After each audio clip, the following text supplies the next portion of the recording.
Okay, April 6th, Deuteronomy 29 1 through 30:20. These are the words of the covenant which the Lord commanded Moses to make with the children of Israel in the land of Moab, beside the covenant that he made with them in Horeb. Now Moses called all Israel and said to them, "You have seen all that the Lord did before your eyes in the land of Egypt, to Pharaoh, to all the servants, and to his land, and all his land, the great trials which your eyes have seen, the signs, the great wonders. Yet the Lord has not given you a heart to perceive, and eyes to see, and ears to hear, to this very day. And I have led you 40 years in the wilderness. Your clothes have not worn out on you, and your sandals have not worn out on your feet. You have not eaten bread. You have not eaten bread, nor have you drunk wine or similar drink, that you may know that I am the Lord your God. And when you came to this place, Shihon, king of Heshbon, and Og, king of Bashan, came out against us to battle, and we conquered them. We took their land and gave it as an inheritance to the Reubenites and the Gadites and the half tribe of Manasseh. Therefore, keep the words of this covenant and do them, that you may prosper in all that you do. All of you stand today before the Lord your God, your leaders and your tribes and your elders and your officers and all the men of Israel, your little ones and your wives, also the stranger who is in your camp, from the one who cuts the wood to the one who draws your water, that you may enter into the covenant with the Lord your God and into his oath, which the Lord your God makes with you today, that he may establish you today as a people for himself, and that he may be God to you, just as he has spoken to you, and just as he has sworn to your fathers, to Abraham, Isaac, and Jacob. I make this covenant and this oath not with you alone, but with him who stands here with us today before the Lord our God, as well as with him who is not here with us today. For you know that we dwelt in the land of Egypt, and that we came through the nations which you passed by, and you saw their abominations and their idols which were among them, wood and stone and silver and gold, so that there may not be among you man or woman or family or tribe whose heart turns away today from the Lord our God to go out and serve the gods of these nations, and that there may not be among you a root bearing bitterness or wormwood. And so it may not happen when he hears the words of this curse that he blesses himself in his heart, saying, I shall have peace, even though I follow the dictates of my heart, as though the drunkard would not be would not be included with the sober. The Lord would not spare him, for then the anger of the Lord and his jealousy would burn against that man, and every curse that is written in this book would settle on him, and the Lord would blot out his name from under heaven, and the Lord would separate him from all the tribes of Israel for adversity, according to all the curses and the covenant that are written in this book of the law, so that the coming generation of your children who rise up after you, and the foreigner who comes from a far land, would say, when they see the plagues of the land and the sickness which the Lord has laid on it. The whole land is brimstone, salt, and burning. It is not sown, nor does it bear, nor does any grass grow there, like the overthrow of Sodom and Gomorrah, Admon and Zephalim, which the Lord overthrew in his anger and in his wrath. All the nations would say, why has the Lord done this to this land? Why does the heat of this great anger mean?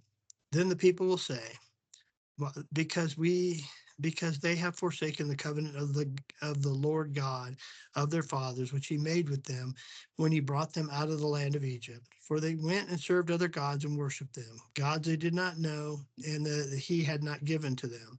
Then the anger of the Lord was aroused against this land to bring it on it every curse that is written in this book. And the Lord uprooted them from their land in anger, in wrath, and in great indignation, and cast them into another land, as it is to this day. The secret things belong to the Lord our God, but those things which are revealed belong to us and to our children forever, that we may do all the words of this law.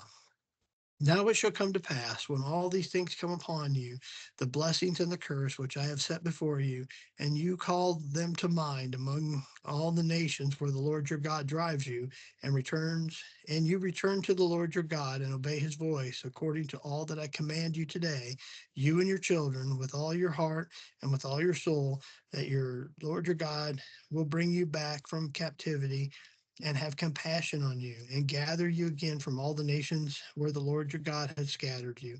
If any of you are driven out to the farthest parts under heaven, from there the Lord your God will gather you, and from there he will bring you. The Lord your God will bring you to the land which your fathers possessed, and you shall possess it.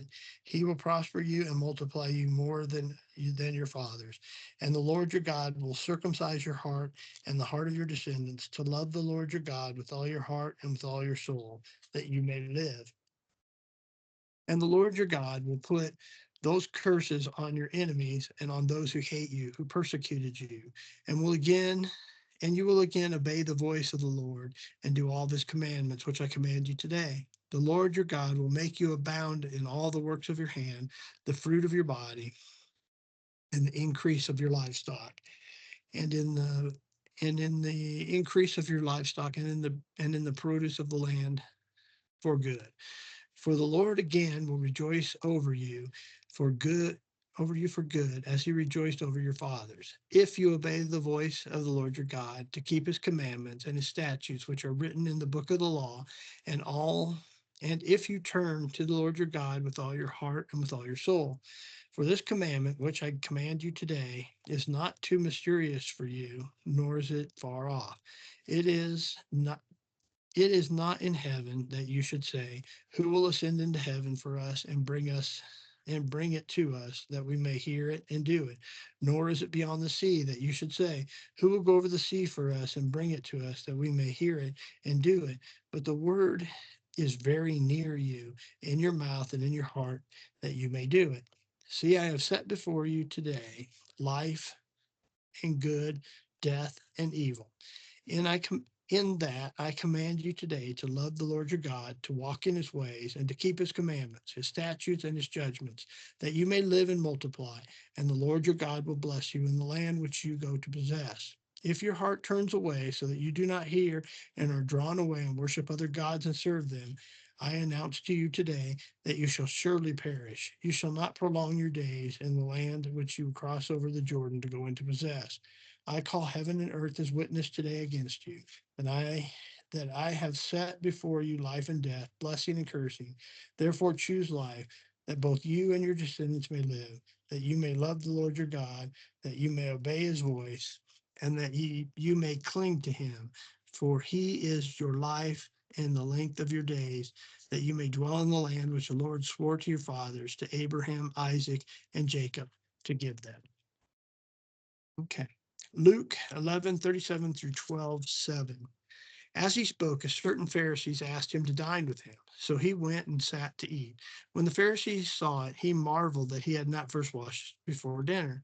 Then the Lord then the Lord said to him, now you Pharisees make the outside of the cup and the dish clean, but the inward part is full of greed and wickedness. Foolish ones, did not he who made the outside make the inside also?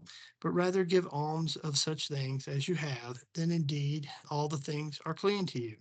But woe to you, Pharisees, for you tithe mint and rue and all manner of herbs, and pass by justice and love of God. These you ought to have done without leaving the others undone. Woe to you, Pharisees, for you love the best seats in the synagogues and the greetings in the marketplace. Woe to you, scribes and Pharisees, hypocrites, for you are like graves which are not seen, and the men who walk over them are not aware of them. Then one of the lawyers answered and said to him, teacher, by saying these things, you reproach us also. And he said, woe to you also, lawyers, for you load men with burdens hard to bear, and you yourselves do not touch the burdens of the one with one of your fingers. Woe to you, for you build the tombs of the prophets, and your fathers killed them. In fact, you bear witness that you approve of the deeds of your fathers, for they indeed killed them, and you build their tombs. Therefore, the wisdom of God also said, I will send them prophets and apostles, and some of them they will kill and persecute, that the blood of the prophets which was shed from the foundation of the world, may be required of this generation. From the blood of Abel to the blood of Zechariah, who perished between the altar and the temple. Yes, I say to you, it shall be required of this generation. Woe to you, lawyers, for you have taken away the key of knowledge. You did not enter it yourselves, and those who are entering in you hindered. And he said these things to them. The scribes and the Pharisees began to assail him vehemently and to cross examine him about many things, lying in wait for him and seeking to catch him in something that he might say, that they might accuse him. In the meantime, when the innumerable multitude of the people had gathered together so that they trampled one another, he began to say to his disciples, first of all, beware of the leaven of the Pharisees, which is hypocrisy. For there is nothing covered that will not be revealed, nor hidden that has not been known. Therefore, whatever you have spoken in the dark will be heard in the light, and what you have spoken in the ear in the inner rooms will be proclaimed on the housetops. And I say to you, my friends, do not be afraid of those who kill the body, and after have no more that they can do. But I will show you whom you should fear. Fear him who, after he has killed, has power to cast into hell. Yes, I say to you, fear him. Are not 5 sparrows sold for 2 copper coins? And not one of them is forgotten before God. But the very hairs on your head are all numbered. Do not fear, therefore. Are you not more valuable than many sparrows? Psalm 78, 1 through 31. Give ear, O my people, to my law. Incline your ears to the words of my mouth. I will open my mouth in a parable. I will utter dark sayings of old, which we have heard and known, and our fathers have told us.